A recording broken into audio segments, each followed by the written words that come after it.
Chapter number 4 use of was and were. जिस प्रकार से हमने पिछले चैप्टर में इज, एम और आर का प्रयोग किया, ये हमारे पास क्रियाविहीन वाक्य होते हैं। क्रियाविहीन वाक्य मीन्स ऐसे वाक्य हैं जिनमें कोई भी क्रिया नहीं दी होती, यानी कि कोई भी वर्ब नहीं दी होती, वो हमारे पास क्रियाविहीन वाक्य कहलाते हैं। इसी क्रियाविहीन वाक्यों की श्रेणी में वर्तमान के लिए जब हम प्रयोग कर रहे थे तो हम इज, एम और आर का यूज कर रहे थे, लेकिन जब हम वही चीज पास्ट में किसी चीज के बारे में बात करें तो हम वॉज और वर का यूज करेंगे। ध्यान से देखिए, स्क्रीन पर आप देखिए, आई, ही, शी, इट सिंगुलर नाउन जैसे बॉय, गर्ल, मोहन, ऐसा कोई भी एक सिंगल व्यक्ति का नाम, इसके लिए हमारे पास प्रयोग होगा वॉज।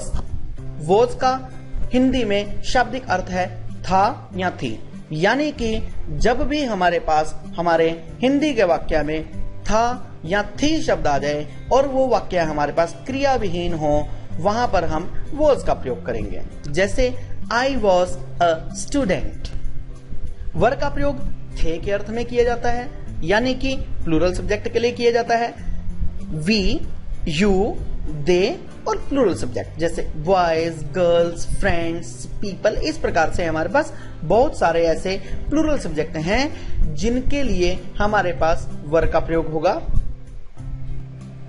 वर का प्रयोग हम थे के लिए करेंगे, यानी कि जब भी हमारे वाक्य में, हमारे हिंदी के वाक्य के अंत में थे शब्द आ जाए, वहां पर हमारे पास वर का प्रयोग होगा।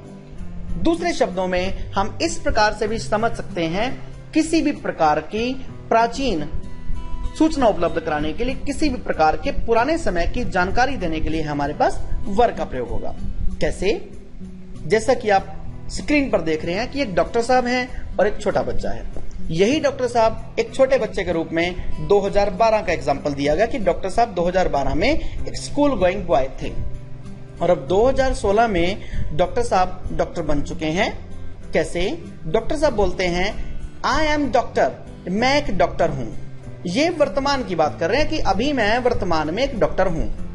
वाक्य को ध्यान में देखेंगे, ध्यान से देखेंगे, उपरोक्त वाक्य में कहीं पर कोई भी वर्ब नहीं है, यानी कि क्रिया नहीं है। इससे ये तो तय है कि हम अभी जिस चैप्टर की बात कर रहे हैं, या अभी हमने पिछले चैप्टर की जिसकी बात की, इज, एम, आर, ये क्रियाविहीन वाक्य हुआ करते हैं। ऐसे वाक्य जिनमें किसी भी प्रकार की कोई भी क्रिया नहीं दी होती, उनके लिए हम is, am, are, was, were, has, had का प्रयोग करते हैं। डॉक्टर साहब बोलते हैं कि आई एम डॉक्टर, यानी कि वर्तमान में ये डॉक्टर हैं, लेकिन डॉक्टर साहब ये कहते हैं कि आई वॉज स्टूडेंट इन 2012। पहले वाक्य में डॉक्टर साहब ने वर्तमान की बात की कि मैं अभी डॉक्टर हूं, मैं वर्तमान में एक डॉक्टर हूं। इसी के साथ डॉक्टर साहब कहते हैं कि 2012 में मैं एक स्टूडेंट था।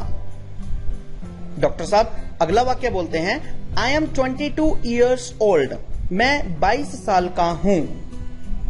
ये वर्तमान की पोजीशन को डिफाइन कर रहे हैं। डॉक्टर साहब ये भी बोलते हैं I was 18 years old in 2012, मैं 2012 में 18 साल का था। अब ये स्कूल गोइंग बॉय डिस्क्राइब करता है दे आर माई फ्रेंड्स, वे मेरे मित्र हैं। अब वो पास्ट की बात करते हैं, दे वर स्टूडेंट्स इन 2012, वे सभी 2012 में विद्यार्थी थे। दे वर माई क्लासमेट्स इन 2012, 2012 में वे मेरे सहपाठी थे, मेरी कक्षा में मेरे साथ पढ़ते थे। Now they are employees in India, अब वे भारत में एम्प्लॉइज हैं। एम्प्लॉइज मीन्स कि भारत में कार्यरत हैं, यानी कि भारत में कर्मचारी हैं। अब वॉज का प्रयोग देखेंगे हम साधारण वाक्य में, यानी कि पॉजिटिव में और निगेटिव में। पॉजिटिव और निगेटिव का कंपैरिजन करते हैं। जैसा कि मैंने आपको पहले बताया कि वॉज का प्रयोग था और थी के लिए होगा, यानी कि था का मतलब हमारे पास यदि पुल्लिंग दिया हो तो था का प्रयोग होगा, यानी कि यदि हमारे पास मस्कुलाइन जेंडर या फेमिनाइन जेंडर कुछ भी दिया हो, उनके लिए हमारे पास वॉज का ही प्रयोग होगा। हिंदी में इनका शाब्दिक अर्थ था और थी।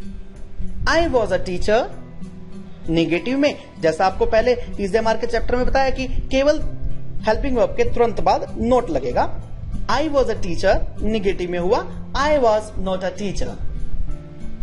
ध्यान से देखिए, आई वॉज अ टीचर, मैं एक अध्यापक था। अब मैं बोलता हूं I was not a teacher, मैं एक अध्यापक नहीं था। He was a student, he was not a student. She was an engineer, she was not an engineer. It was a ball, it was not a ball. We were friends, we were not friends. You were advocate, you were not an advocate. They were policemen, they were not policemen. यानी कि positive में, साधारण वाक्य में, simple वाक्य में केवल helping subject के तुरंत बाद हमारे पास हेल्पिंग वर्ब का प्रयोग हुआ और उसके बाद रेस्ट ऑफ द सेंटेंस प्रयोग हुआ और रेस्ट ऑफ द सेंटेंस प्रयोग करने के बाद हमने फुल स्टॉप लगा दिया।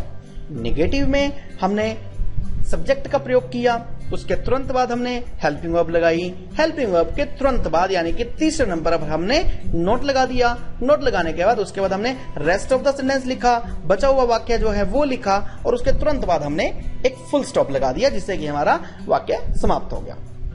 अब मैं आपको कंपैरिजन करना सिखाता हूं interrogative and interrogative plus negative में।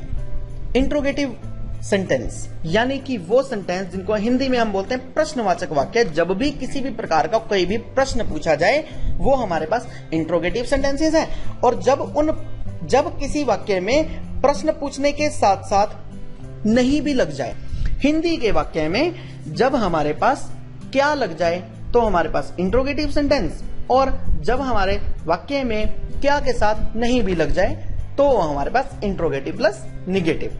कैसे? Was I a teacher? जैसा कि आप पहले वाक्य में देखते हैं, शुरू में हेल्पिंग वर्ब आ गई।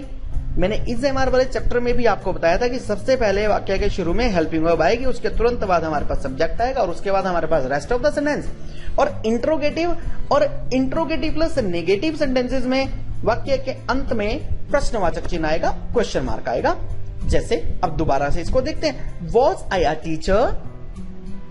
जब हम इसका इंट्रोगेटिव प्लस नेगेटिव बनाते हैं तो हम देखते हैं was I not a teacher, last में question mark. Was he a student, was he not a student. Was she an engineer, was she not an engineer. Was it a ball, was it not a ball. Were we friends, were we not friends. Were you an advocate, were you not an advocate? Were they policemen? Were they not policemen? इस प्रकार से हम जब भी प्रश्नवाचक वाक्य और interrogative plus negative यानी कि प्रश्नवाचक प्लस नकारात्मक वाक्य बोलेंगे, उसमें हमारी आवाज की जो टोन है उसमें प्रश्न पूछने का प्रभाव अवश्य ही आना चाहिए। अब आपको इस एक कन्वर्सेशन की सहायता से एक जानकारी देते हैं। प्रश्न पूछे जा रहे हैं, where were you yesterday. Second character बोलता है I was in Delhi. Past की इंफॉर्मेशन की बात की जा रही है। दोबारा से देखते हैं, where were you yesterday. Second character give the answer, I was in Delhi. Were you at work. No, I was not at work, I was sleeping. Were you hungry after the journey. No, I wasn't hungry, but I was thirsty. How was the weather in Delhi yesterday? It was good. Where is your friend Ram? I don't know, but he was here 15 minutes before. Where is my English book? It was in the room 10 minutes before, but it is not there now. जैसा कि आप इस conversation में देखते हैं, जैसा मैंने आपको बोलकर दिखाया, यह कन्वर्सेशन अपने आप में सिंपल सेंटेंस यानी साधारण वाक्य, negative sentence, interrogative sentence interrogative plus negative sentences का एक मिला जुला मिश्रण है, जिसमें पास्ट की यानी कि भूतकाल की एक जानकारी जो है शेयर की जा रही है। और इसमें सभी सेंटेंसेस में ध्यान से देखिए, कहीं पर किसी भी प्रकार की कोई भी वर्ब का प्रयोग नहीं किया गया, यानी कि कोई क्रिया नहीं है। कहने का मतलब ये केवल क्रिया विहीन वाक्यों के लिए यूज हो रहे हैं। मैक्सिमम इस कन्वर्सेशन में ये चीज आपको क्लियर हो जाएगी। एक स्कूल गोइंग बॉय दूसरे स्कूल गोइंग बॉय से पूछ रहा है जनरल कन्वर्सेशन की बात, how are you? He gives the answer, I am fine, thank you. What about you? I am also fine. Where is your mobile? My mobile is at home. What is the color of your mobile? Is it white? No, it's black. How are your parents? They are well. Where is your father? He is out of station today. How far is your school? It is 2 kilometers far from here.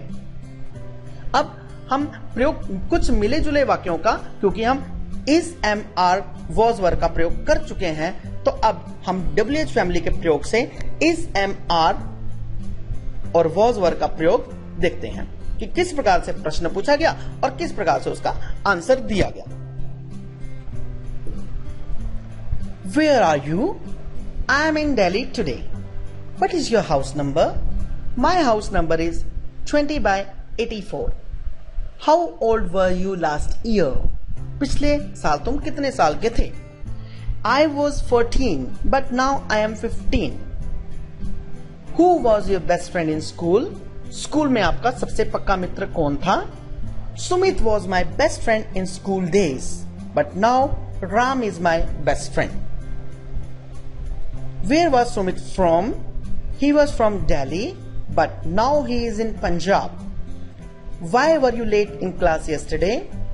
My cycle was punctured. That is why I was late in class. Is your mother a teacher? No, she is a housewife.